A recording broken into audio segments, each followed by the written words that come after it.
Welcome to Financial Buzz Market Weekly. I'm RK Walker here at the New York Stock Exchange bringing you a review of this week's stock market. On Monday, markets dropped over nervousness due to the upcoming Fed meeting as well as the UK vote to leave the European Union. The Dow Industrials ended the day down 132 points. On Tuesday, retail sales for May were up 0.5% compared to the prior month's 1.3% gain. This was better than expected. Import prices for May were up 1.4% and export prices were up 1.1%. The financial sector was down almost 1.5% over fears of decreasing credit quality. However, markets overall didn't do much. On Wednesday, as expected, the Federal Reserve held rates steady, noting the recent decreases in job gains. Also, the tone for future rate hikes became more dovish, with the Fed projecting smaller increases in 2017 and 2018. The Fed also cut the full year's GDP estimates from 2.2% to 2.0%. In addition, the producer price index for May was released and it was up 0.4% in addition to the prior month's 0.2% gain.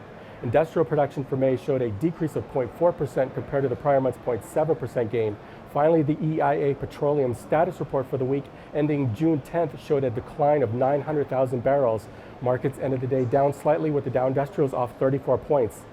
On Thursday, the consumer price index for May was up 0.2% compared to the prior month's 0.4% gain, and jobless claims for the week ending June 11th rose 13,000 to 277,000. U.S. crude oil futures settled down almost 4% to $46.21 a barrel, and the energy sector declined. On Friday, housing starts for May dipped slightly by 0.3% to an annualized 1.164 million units. However, building permits rose 0.7% to an annualized 1.138 million units. On Friday, markets opened lower as investors remained skittish over the upcoming vote in the UK to leave the European Union. Now let's take a look at some stocks. LinkedIn, the professional social network, was acquired by Microsoft for $26.2 billion. Microsoft CEO Satya Nadella hopes the deal will open new horizons for Microsoft's Office suite as well as LinkedIn, as both are considered to be saturated in their markets. LinkedIn stock jumped 47% after the deal was announced. Walt Disney Company opened the gates to its first resort in mainland China on Thursday after years of planning and a $5.5 billion investment.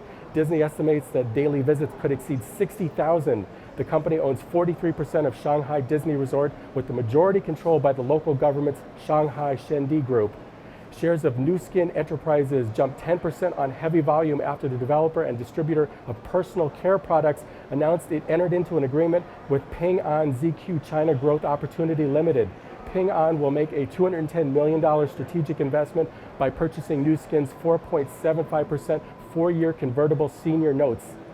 Shares of the Kroger company spiked after reporting better than expected quarterly earnings. Net income for Kroger increased by about 10% to $680 million or 70 cents per share in the first quarter of the year. Kroger operates retail food and drug stores, multi-department stores, jewelry stores, and convenience stores across the United States.